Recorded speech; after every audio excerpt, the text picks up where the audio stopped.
আসসালামু আলাইকুম। আজকে আমরা দেখব ২০২৫ বিপিএল কি হতে পেরেছে বিপিএল ইতিহাসের সেরা বিপিএল? বিপিএল কেউ বলে বিনোদন প্রিমিয়ার লিগ, আবার কেউ বলে বাল ছেঁড়া প্রিমিয়ার লিগ। কিন্তু আমরা সভ্য সমাজের লোকেরা বলি বেকার প্রিমিয়ার লিগ। টাকটুক করতে করতে শেষ হল বিপিএল ২০২৫, যেখানে আমরা পেয়ে গেলাম আমাদের বিজয় টিম ফরচুন বরিশালকে। যাইতে খাল মগবাড়ি। বিপিএল এ যাত্রা শুরু হয় ২০১২ সালে। তৎকালীন সময়ে বিসিবি বোর্ড প্রেসিডেন্ট ছিলেন মিস্টার মোস্তফা কামাল। সেবার ৭টি দল নিয়ে বিপিএল তার যাত্রা শুরু করে। ২০১২ সালে বিপিএল মাথাতে এসেছিলেন রোয়েন Bravo, Lendl Simmons, Kieron Pollard, Chris Gayle, Ahmed Shehzad, Abdul Razzaq, Imran Tahir, Shahid আফ্রিদের মতো বিশ্বের বাঘা বাঘা সব খেলোয়াড়। কিন্তু বিপিএল তার প্রথম আসরে প্লেয়ার পেমেন্ট ইস্যু নিয়ে বিতর্ক জন্ম দেয়। দেশি বিদেশি অনেক প্লেয়ারই নাকি সেই আসরে তাদের পাওনা পেমেন্ট সম্পূর্ণ পায়নি, এমন কথা আজও শোনা যায় বিসিবি মহল্লায়। ঠিক ২০১৩ সালেও বিপিএল তার অতীত ধরে রেখেছিল।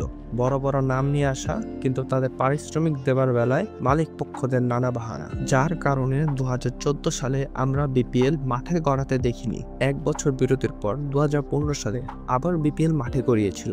সে বছর নাজমুল হাসান পাপন পরিচালনায় নতুনভাবে বিপিএলকে দেখা গিয়েছিল। ছিল না গত ২ আসরের মতো বড় কোনো তারকা, দলগুলো পাচ্ছিল না বড় কোনো রানের দেখা।